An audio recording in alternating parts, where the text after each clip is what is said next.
My name is Brett Trigano, and I'm an aquatic biologist with Kawartha Conservation. I recognize some faces just from being out and about on the lake and on the watershed and the creeks. Introduce Tanner Lang, he's our water quality specialist. And Anita at the back. And that's our team. And then of course we got a team of different specialists and stuff that have been working on this project down back at the office in Lindsay. But yeah, just thank you. Thanks for coming. And there is washrooms there at the back. We do have a lot of handouts, aquatic plants guides, information on some of our funding. We're giving away money to do stuff that's good for the lake. So pick up some brochures there.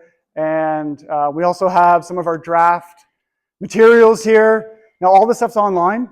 But if you're a hard copy person, there's some there. If not, then a lot of the stuff's online. And so, yeah, as far as make sure this thing's working here. The purpose for tonight is basically to circle back. We were here a couple years ago. Raise your hand if you were here 2 years ago with us. All right, some returners. Okay, we must not have been that bad. Appreciate that. Thanks for coming back. So what we'd like to, so we've been on the lake now for 3 or 4 years, and we've been studying it and everything else, and working with local groups like Christina and others to, well, today we want to present those findings to you. And so we also want to encourage feedback. This is a draft, everything's here is in draft. It's just for discussion, and we'd really want your feedback, either tonight, in writing, on Saturday, anytime. And so really this plan and the information that we've come up with, it's really your plan and your information. And we want to make sure it's suitable for you and your needs and your concerns for the lake, and either your business or your families or whatever. So we have a deadline, soft deadline, but September 15th. If you can get some comments in writing would be awesome. And we have a comment form on our website. And so I'll show you that. Don't need to read that, but we do have a website. If you just Google Lake Dalrymple, Kawartha Conservation, or Lake Dalrymple Management Plan, you'll come to this website where you can download the plan and a whole bunch of fact sheets and background information. The feedback form is there as well. So just quickly who we are. Sorry, that's a little blurry. That's probably the best I can get it. But so here we are. Lake Dalrymple is up in the top here. And actually, this is not the typical area that we work in. Our headquarters are in Lindsay, and this is kind of our operating area. So we're a conservation authority, and we're really governed by member municipalities. So City of Kawartha Lakes, if you're a resident, you do pay taxes kind of into us to help support us. So technically we're working for you guys, although our operating area is a little bit to the east and south. We're watershed based, so we work on the principle of like a drainage basin rather than straight lines. That's why they're all crooked. So all the rain that falls in here is common outlets, and that's how we look at the world. And we have different permitting, permitting staff and environmental science staff. We have a staff of about 25 people. So if you had any questions on any of this stuff or anything about water, permitting, or whatever, contact City of Kawartha Lakes or us, Township of Romero too. So we'll all be able to help. But as far as the Lake Dalrymple Management Plan, here's the watershed we're focused on. So everything within this boundary here, if you live, work, or play, or do business here, that could impact the lake. Everything here drains to the lake, and of course that goes to the northwest into the Head River, down into the Black River system. A lot of people call it a Kawartha Lake, but technically it doesn't drain to the Kawartha Lakes. It's northwest. And of course that's Upper Lake Dalrymple, and it goes down into Lower Lake Dalrymple. So we're not the only ones part of this project. So we were funded by the City of Kawartha Lakes, which is really cool because that means they care about their lakes. So they gave us $280,000 over 4 years to study the lake and come up with some management recommendations and meet with people. And so, but we couldn't have done it without this working group. So, and a lot of people are here today. So thank you. Basically, some dedicated people we would meet, 3 or 4 times a year. and we just bounce ideas off each other. The ideas that staff would have, we'd be like, well, does this make sense? Or what are your concerns and needs? And so that was really appreciative. Thanks for that. So as far as the requirements of this project, Tanner and I, we do a lot of science. We think of like science world and science terms. That's only half of it. It really is. It's all about, half of it is okay, what should we be doing? What does science say? The other half is, what do you want? What do you care about? What are your issues? What are your values? That type of thing. And so that all combines into a lake plan. And one thing about the lake plan is we'll go into the objectives in a second, but it's not legally binding at all. It's basically, a roadmap. We think of ourselves as kind of, fitness trainers, fitness advisors. You want to get healthy, you want your lake to be healthy, you rely on some experts to help you with that. We don't necessarily do all that for you, but we're here to help. So really we're, at the end of this project, we're basically passing the torch, to the landowners, people that live around the lake. No one's going to help this lake, no one's going to fix this lake for you. So it's really up to you guys to keep it in the state that it's in or improve it. So some of the quick objectives, I'm not going to go over these too much, but we want to, we're involved in some comprehensive water quality sampling. So the single biggest thing about our project is we want to maintain good water quality for all uses, for fishing, for swimming, for boating, recreational, aesthetics, that type of thing. So that was the key scope of this project. There hasn't really been that much data or people studying the lake. The M&R, you might see them on the lake once every 5 years. Other than that, there's really nobody out there on the lake proper. There's a few people in the watershed, like Kuchiching, the Carden and that group there, which is doing amazing things. But as far as studying the lake, this is the first comprehensive study in a long time, since the 70s. So we want to make sure our water quality meets these provincial objectives. Tanner will talk about that later. Just fostering a greater appreciation of the lake and the connections that we have with the lake is important to us. Just talking with people about the lake and getting excited about it is important. Effective partnerships, getting people talking, getting people together, that type of thing is really important. We also identify specific items for ongoing monitoring, like data gaps and research needs and that type of thing. So we came up with a few different deliverables. We have a background science report, which is about 300 pages. If you're a science nerd like we are, it's worth the read. We tried to distill all that information into the management plan, which is about 25 pages. So it's a real digestible. And it's still, if that's too much, we're in the age of social media. Everybody likes headlines and everyone's busy. You can just read the fact sheets. And actually, we think the fact sheets are one of the best ways at getting information out to people. Just because, well, that was the advice we've been given from our working group. So yeah, so please provide your feedback on all this stuff, especially the management plan and the fact sheets. So here we are here, super close to the GTA. So there's lots of pressures on our lake, on your lake, I should say.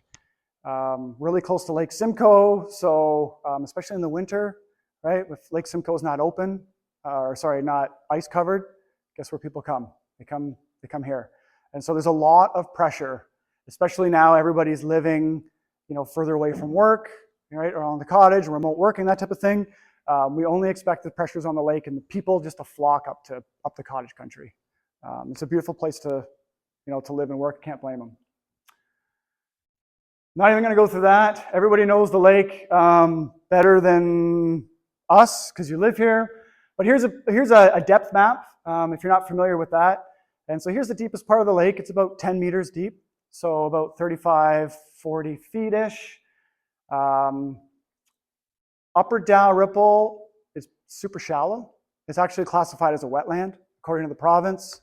We'll get into why that is. There's kind of a deeper trench here. It's kind of typical of all of the other Kawartha lakes, very different than Lake Simcoe, which is a really deep cold water lake trout lake. This one is well vegetated, lots of aquatic plants, that's natural. But one of the important things, it's a headwater lake. So it only replenishes itself with clean water only a few times every year because it doesn't have any major flow throughs. If you're on the Kawartha Lakes like Balsam Lake, Sturgeon Lake or whatever, you've got huge systems of clean water from the Gull and Burnt system that just wash all the crud away. So you could pollute the lake and literally a couple weeks later, it's replenished with clean water. So not the case for Lake Dalrymple. We call that a headwater lake, so it's, it's a relatively large lake, given the watershed. Talk about management pressures quickly. We talked about everyone's flocking to the shoreline.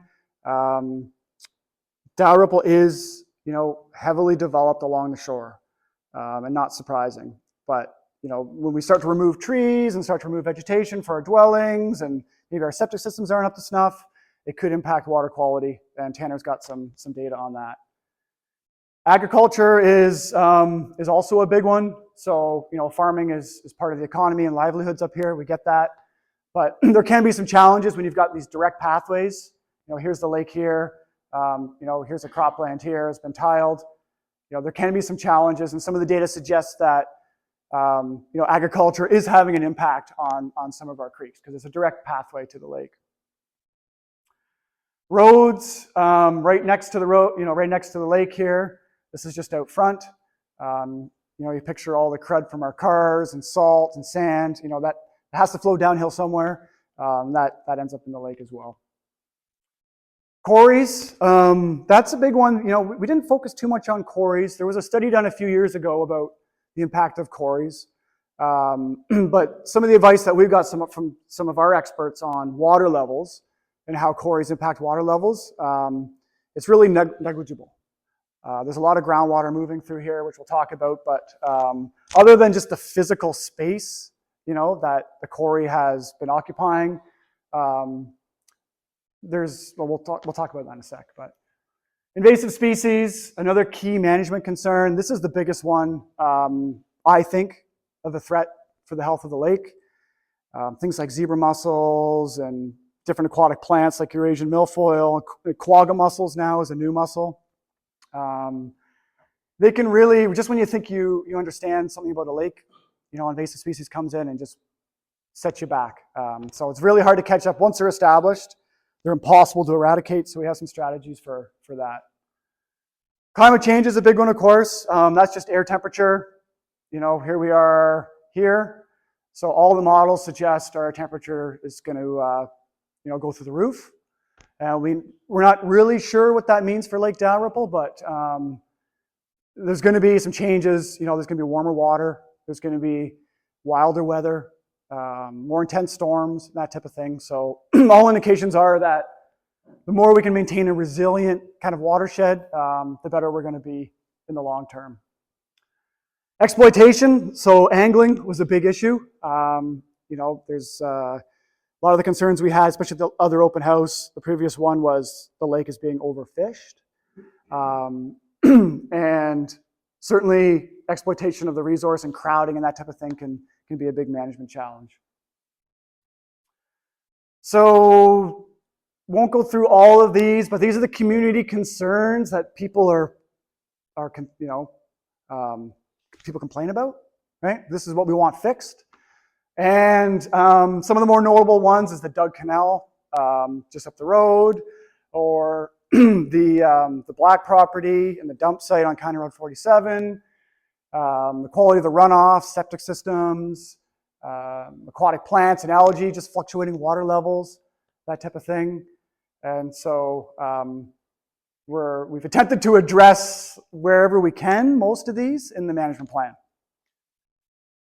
And of course, this is what everybody loves about the lake. I don't have to tell you that. Just a beautiful place to be. And it's relatively clean water, lots of wildlife around, lots of space, really diverse habitats. The North Lake is different than the South Lake. Quiet. It's just a beautiful place. So now I want to talk about our key findings from some of our research. So all this is summarized in our technical report and in our management plan.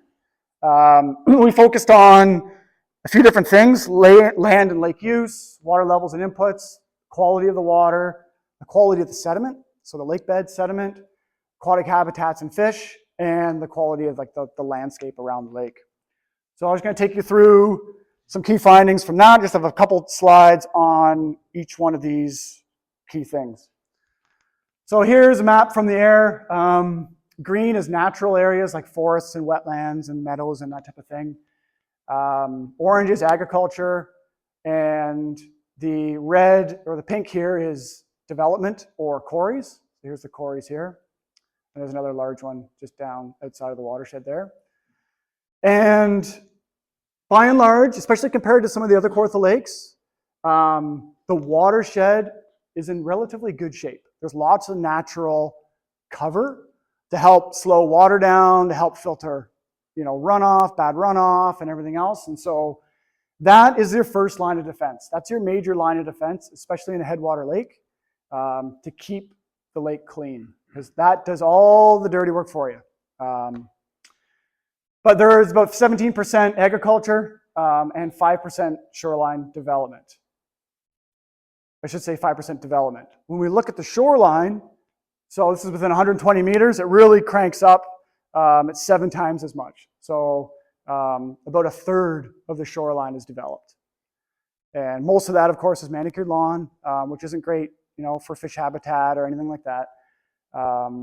And so that's a priority concern for management. And we have a lot of recommendations on what the individuals can do at the waterfront level. We kind of delineated, you'll see better on that map back there. We work on a watershed basis. So every time a little creek, a little blue line, hits one of these lakes, we draw a boundary around that. And so all the water and all the activities will impact that creek and go down into the lake.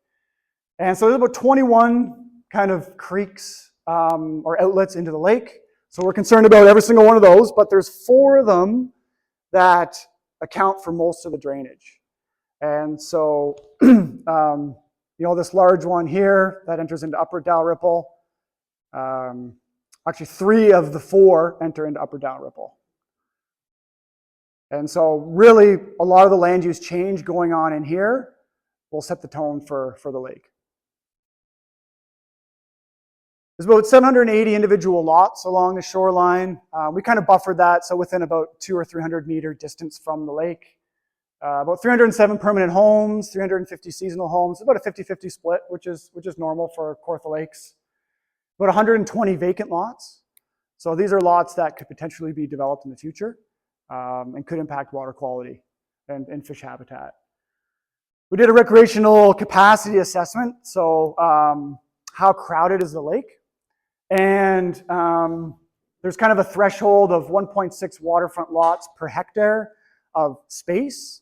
It's kind of an index of crowding when people are boating out there or that type of thing. And it's not overcrowded compared to that kind of guideline. A lot of official plans have that as a guideline, and they'll set rules around development if it is crowded. And so our assessment is it's not crowded. There's lots of open space, I guess I should say. Also, advice from the Ministry of Natural Resources that there's no concern regarding the lake being overfished.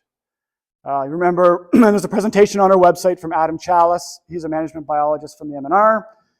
He looked hard at the data. There's not much of it. There's only a few data. They've only been active on the lake for about 15 years or so, but no alarm bells, according to Adam. But we want to have people take a closer look at that. Not that we don't believe them, but we think it's just a high-profile issue, and the lake and the tour and the economy and everything is based around the fishery. So we have some recommendations on ensuring that the lake is not overfished. Shoreline development is a priority concern. I mentioned that. We also got advice from the Ministry of Environment, another provincial agency. They suggest that in terms of water quality and the ability for shorelines to filter out, nutrients from septic systems and that type of thing, they think it's actually already exceeded its capacity based on shoreline development. So that was interesting to us. We're not really seeing that in the data, but that's just kind of one of those yellow flags. That is, hey, we might be on borrowed time, so we need to do all we can. And of course, just ongoing activity, can impact the lake, vegetation removal and grading, any exposed soils that, smothers fish habitat and creates a plume. That's not great. There's a lot of other stuff here most of it I've mentioned. So water inputs and levels. This is just the drainage pathways. It's really cool. You can be on, up here, kind of where we are, and just back a little bit, it actually drains into the upper lake. It's just a really cool topography and drainage basin. A lot of this stuff kind of drains into the upper lake, so it drains south and then heads back north. So our watershed maps that we have online in the plan can really help you figure out kind of where you are and what impact you might have. Another interesting feature up here, of course, is the karst. So that's why, the Alvar, Carden Alvar, so it's just basically shallow bedrock, shallow limestone that's fractured. And so what that means is there's a lot of groundwater movement and a lot of potential for, depending on where you are, your well to go dry or your well to be really full. Or if you have a contaminant spill, there's a direct pathway into the ground. So there's a lot of water entering the lake from the ground. This is hard to see, I apologize, but this is just water levels that we've collected over the last couple of years.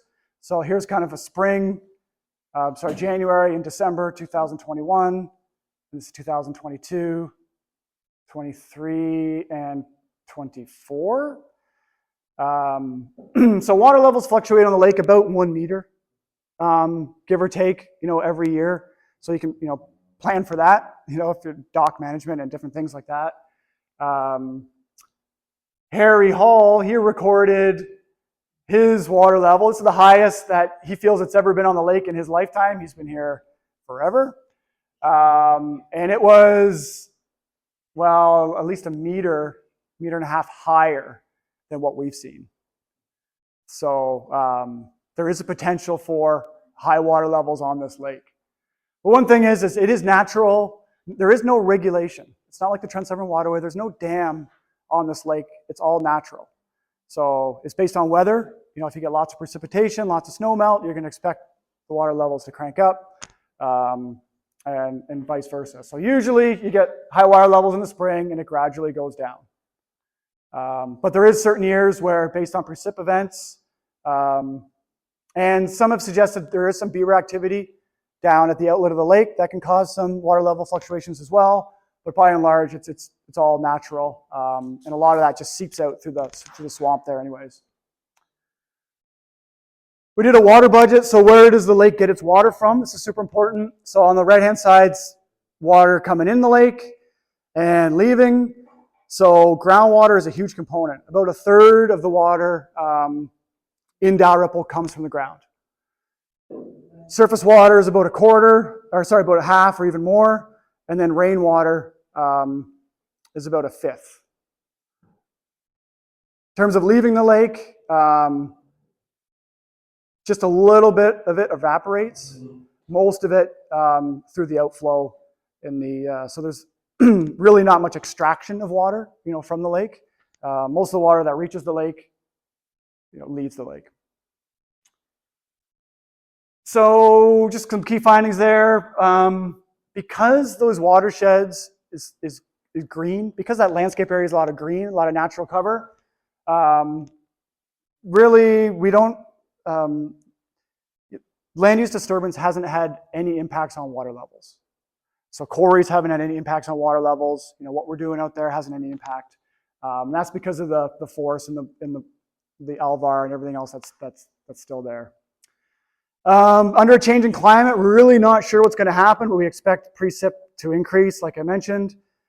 So we expect water levels probably to be a bit higher in the spring, more variable, maybe more like 2021, where we get some spikes in the midsummer.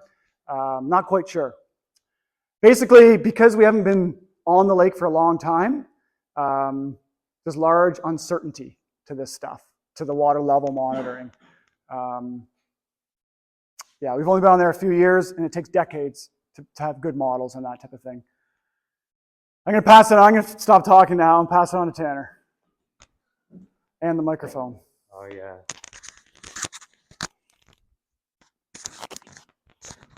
This goes here.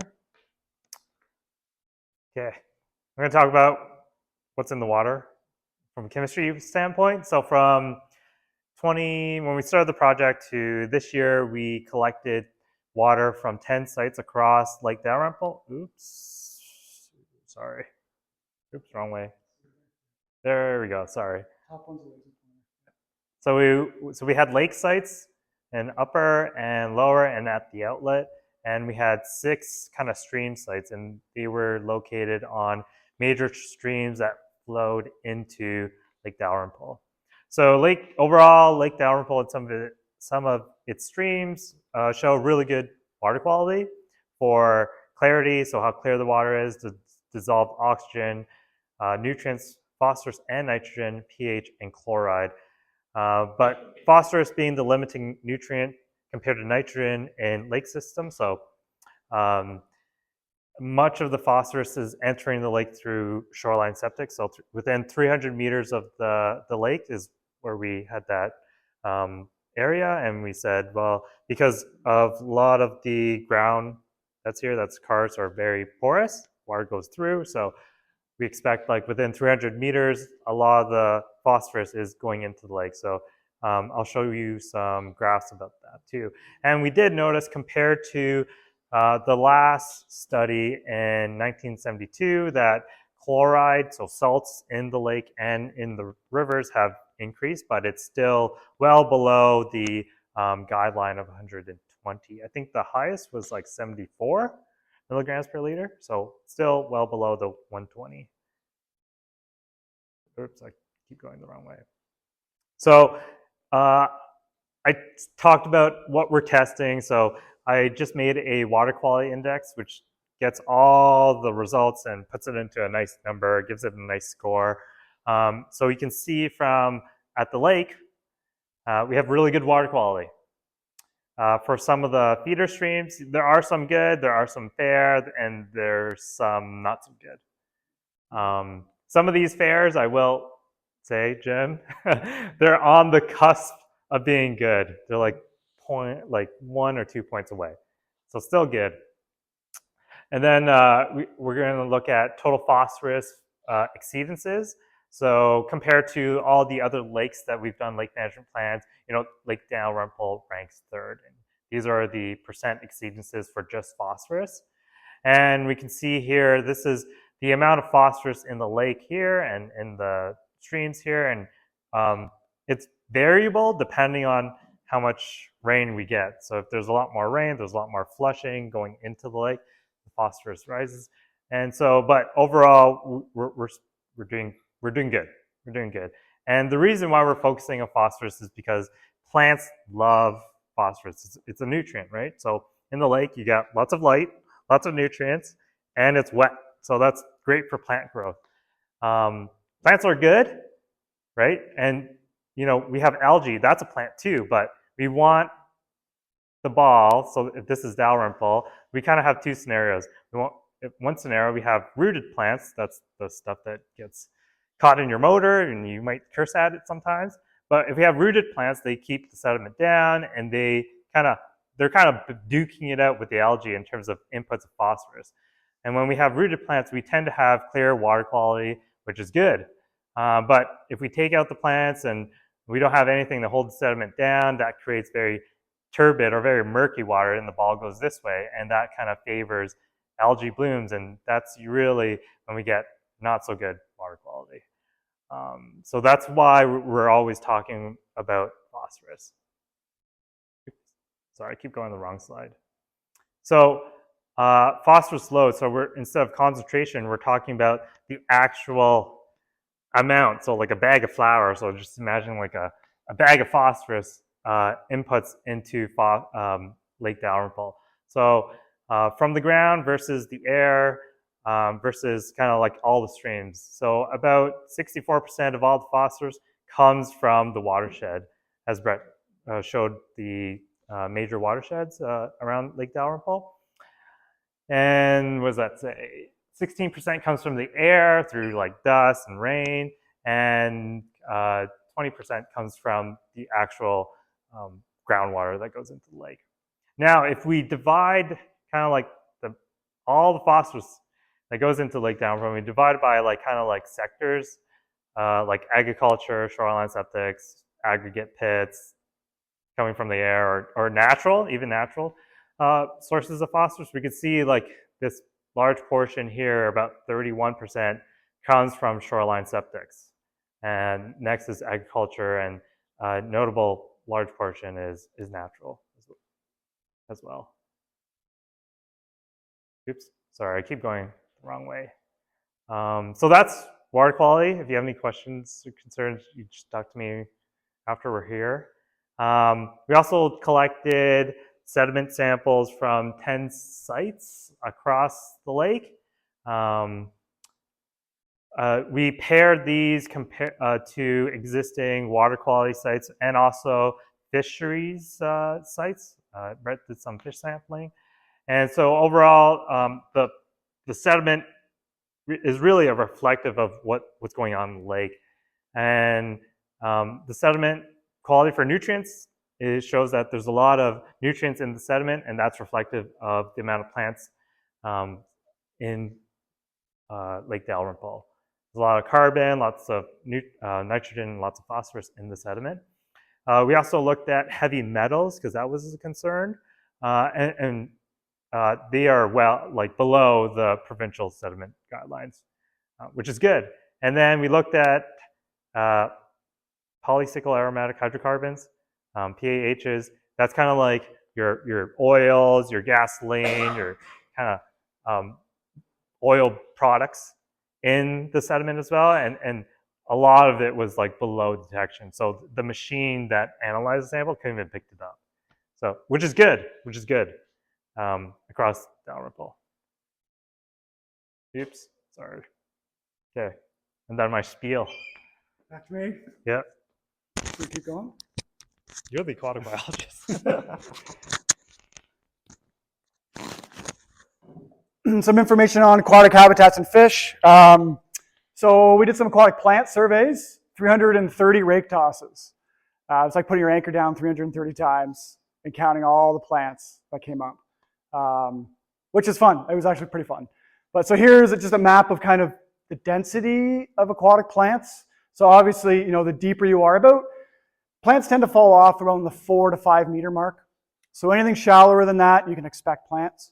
So here's the lower lake. The white is basically there's no plants, and these are the kind of the hotspot areas. So we found 19 different types of aquatic plants, and they occupy about 64%, about 2/3 of the lake in the summer. And that's important because, just to kind of reiterate, if we didn't have those plants, the nutrients need something. And so it would be algae, right? Algae blooms, green water, that type of thing. And so it's actually, not only are they really good, the best fish habitat, but they're also helping for water quality. Mentioned invasive species, very interesting stuff so here's a map of the aquatic plants, but now just invasive species. So things like Eurasian milfoil, starry stonewort, you can't really see that, but it has little white stars, little white bulbils on it. And not surprisingly, it's associated with boat launches, where people access the lake. There's lots of people around the trailer park and Avery Point and around the boat launch. And so they hitch a ride, right, on our gear. Rusty crayfish and banded mystery snail. There's a few other zebra mussels and quagga mussels. We're up here on this shoreline here, which looks very beautiful and natural. We stopped there for lunch. And I thought, we'll just throw a camera under the water, see. You'd think it'd be some of the best shoreline in the lake. And underwater here, you look and you just realize how prolific invasive species are in this lake. Not just this lake, in all the Kawartha Lakes, unfortunately. These are all zebra mussels, attached to everything. You have these banded mystery snails. That's these ones here. They can die off in large numbers and stink up the place. And then these Chinese mystery snails, they're the larger snails you see. So they can also die off. And so, yeah, it's very challenging. We can never eradicate them once they're in the lake. So in terms of fish, about 38 different fish species live in the lake and the streams. A lot of people can probably only name, 5 or 10 of the sport fish. We're interested in all the little ones as well. The data shows that the warm water fish community, so these are fish that thrive under high water temperatures. Things like largemouth bass, these are juveniles, smallmouth bass. They've increased over the years. They've increased their proportion of the fish community. And so we expect that to continue over a warming climate. Over climate change, we expect, for example, a cool water fish like pickerel or walleye just does not, will start to lose their competitive advantage as the water starts to warm up. Streams that flow into Lake Dalrymple are also super important. We did some sampling for in ditches, right? Oh, it's just a ditch, there's no fish there. Well, we found fish in every single ditch we sampled. If there's water in it, especially in the summer, if it's still flowing, there's going to be fish. And we found a lot of different migratory fish, like white sucker, and pike are in there, and muskie too. And so these are all fish that migrate up to the creeks, spawn and come back down. They also use the lake to spawn as well. But they're, just the connection was pretty cool. They're not just drainage ditches, they're actually habitat that supports a functioning lake. Again, just worth mentioning, angling effort is super high on Lake Dalrymple. You'll see some of the report and some of the charts in the report, especially the winter fishery, is way above other lakes in this zone. But again, all the advice and all the data indicate there's no significant concern at this time. Just another cool fish here. This is Iowa darter. Really beautiful kind of bottom-dwelling fish. That was, it's common around here, but nobody ever sees it because they don't catch it on their hook. Last thing on the state of the lake, we've kind of already talked about this. There's a lot of provincially significant wetlands and significant forests that really help to maintain the lake in a good state. So these function to improve water quality, improve our well water and that type of thing.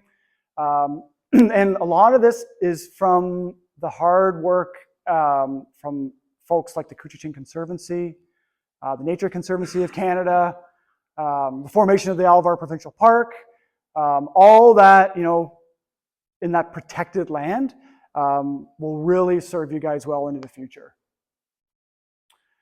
There's still a lot of these species of conservation concern. So species are under threat from, being hit on the road or loss of development and that type of thing. So there still are some concerns for sure. A lot of different birds and insects and turtles and that type of thing that live around here that are at risk of their populations really declining.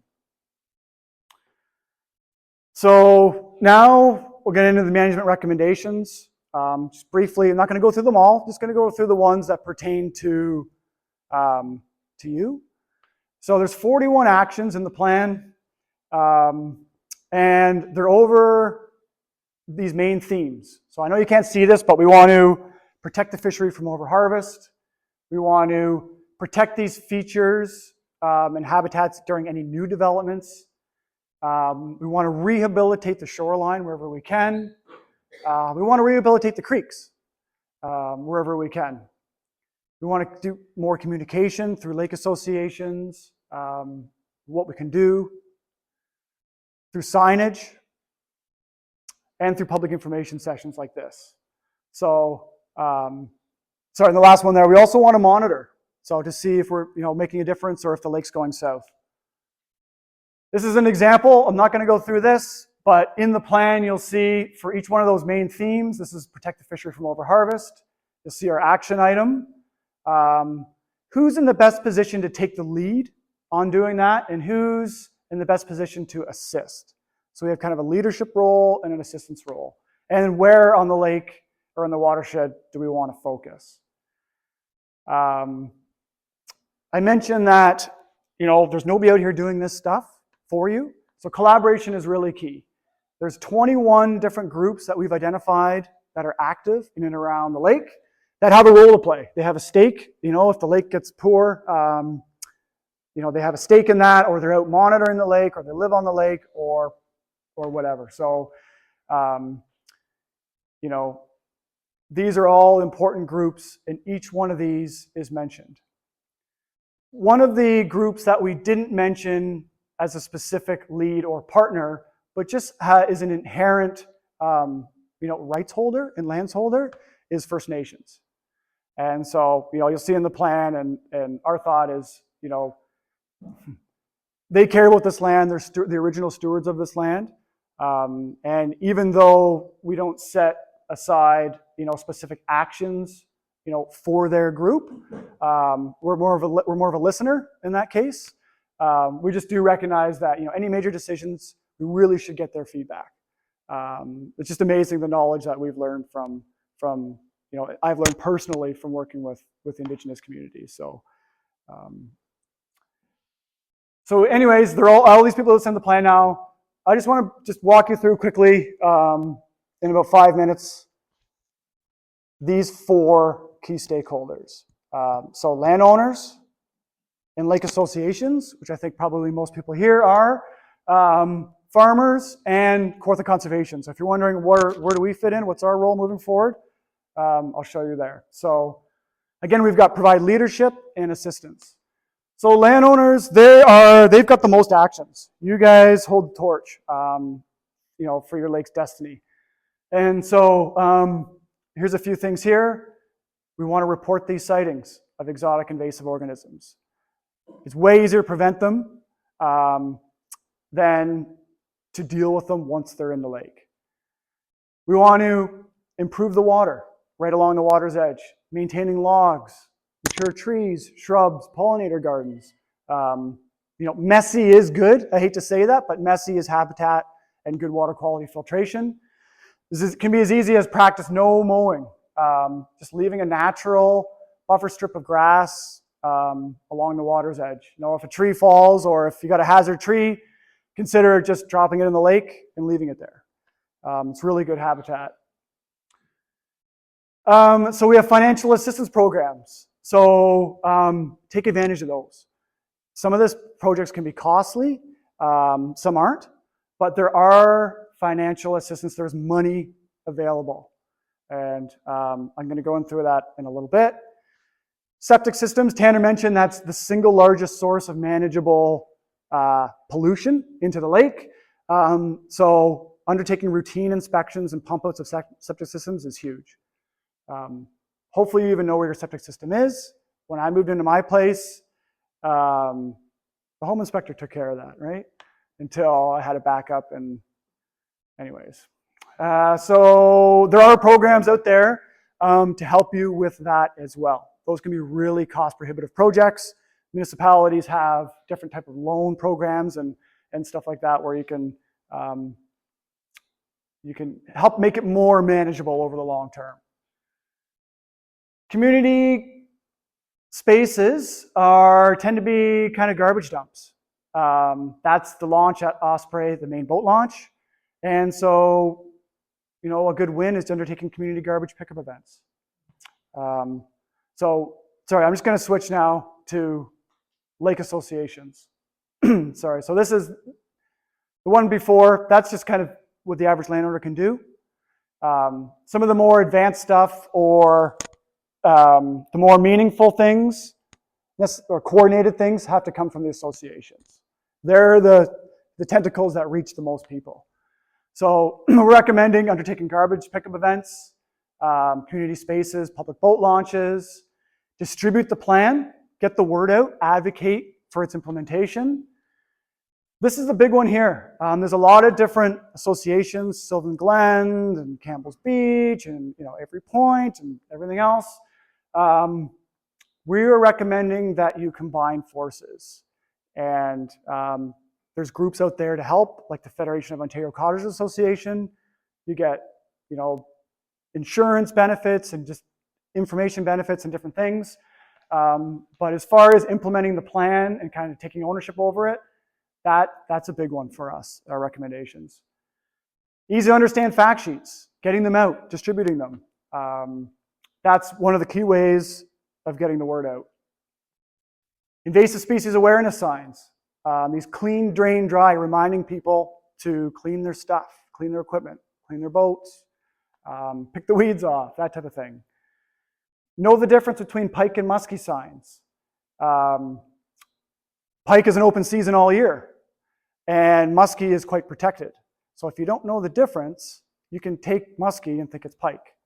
So there's signage available free of charge that we just need somebody to put it out. Install signage at crowded locations to remind boaters to adhere to safe practices. This is a concern. People are really concerned about people boating too close to shore. People boating too close, especially in the spring, to nesting loons and and sea-doos and that type of thing. And so we're encouraging to install signage. I mean, you don't want it. It's not an election, right? You don't want these signs everywhere, but in targeted spots where you think that's a big issue. Turtle crossing signs along roads is also a big one to remind people of the connection between the land and the water. Buoys. So there's a few buoys out there. There's the Hazard, of course, off Avery Point. I don't know who puts that barrel there, but thank God they do, because we would have smashed into it. We would have smashed into the shoal. But below the Narrows, right, there's rocks there. And so I don't think anybody's coordinating, managing those. It's probably just the same person every year.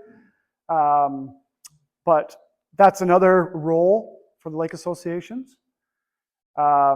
Organizing public information sessions by industry professionals.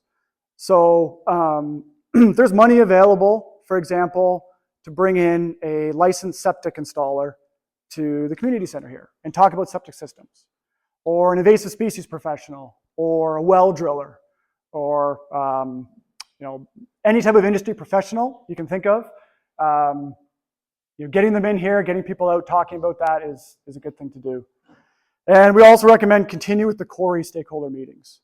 All indications are that those companies are doing a good job at communicating what they're doing and listening to the community. So keep being plugged into those meetings. Last two there are about monitoring. There's free programs where you can track water quality. And there's only a few sites, I think maybe one site, Tanner, on Upper Dalrymple, that's being sampled, right? Kevin, thank you for that. And so as we are not actively sampling this lake anymore, who's keeping track of it? And so you can be through some of the programs, specifically this Lake Partner Program. And water levels. Water levels can tell us if we're going to hit the rocks. They can tell us about changing, how we need to move in and out our docks and that type of thing. And so the staff gauge looks like a ruler when you go through the Narrows. You've probably seen that. There was an old one there that's been etched into the pillar, but we put that new one in there, and we're going to keep that there. And so that's a good way of monitoring water levels. Just a couple more slides, that's it. Farmers, so again, our data indicates that there is some issues in some of the tributaries. So we're really recommending that they provide a leadership role at maintaining natural vegetation buffer zones between the croplands and the creek. And cattle grazing too. There's a lot of ranch land, a lot of cattle grazing. Fencing them from the streams, keeping the poop out is a good thing. Anything to reduce erosion and contaminant runoff from farms, reducing the length of that exposed soils, especially in the spring, whether that's cover crops or different, rotations, crop rotations, winter wheat, that type of thing. Anything to keep dirt on the land. And there's lots of programs to help do that. Lots of programs through the Ontario Soil and Crop Association, lots of money available and resources available. Kawartha Conservation, so last one here. We only have one leadership role here. And we're trying to get money from the municipality to be on the lake every year, or every other year at least. And Tanner and I love it so much, we want to come back. And we want to track these key indicators of lake health: phosphorus concentrations, oxygen, salt, all those key things that are super important. But we're here to provide assistance. We're here to help. We have financial offsetting programs like the Water Fund that we can help landowners, we can help farmers, and so we can help lake associations. If you need 1,000 copies printed, we can pay for half those costs, up to a couple $1,000, for example.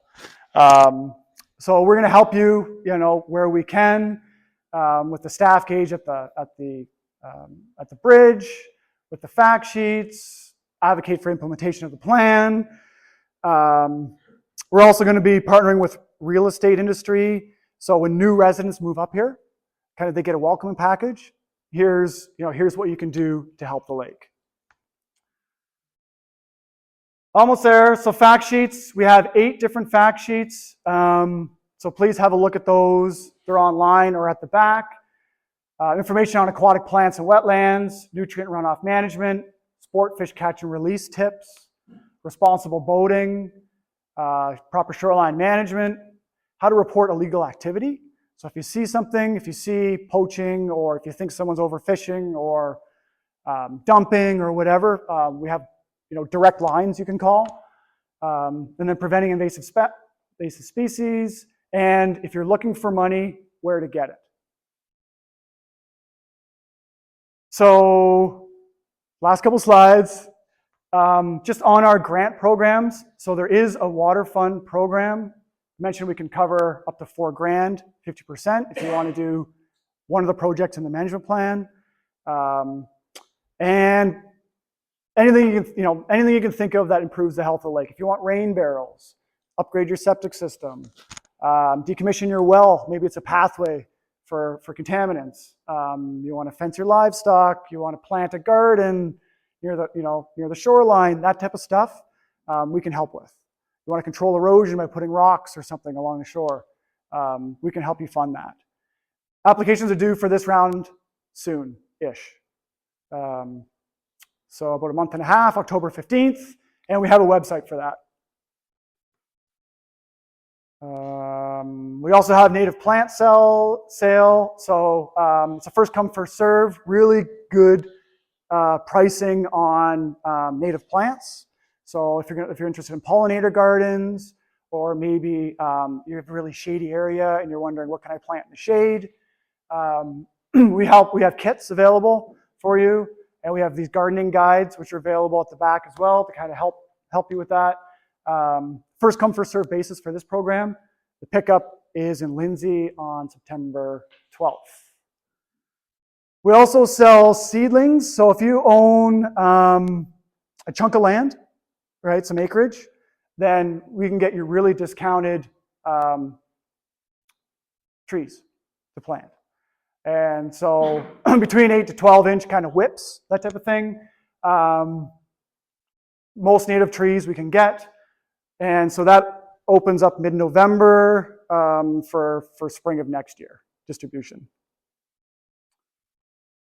And if you're interested in organizing a community event, maybe you want to get the kids involved, or your association's looking for something to do, just let us know. We can do all the legwork for you and help you organize a community planting event. So just let us know. I'm going to leave it there. I know I've done a lot of talking. Just want to kind of wrap up the presentation by just thanking you for coming, and in particular, thanking our working group. That's just a picture of us here talking about the lake, right? Talking about issues and how we can deal with them. So just, yeah, thanks for your attention.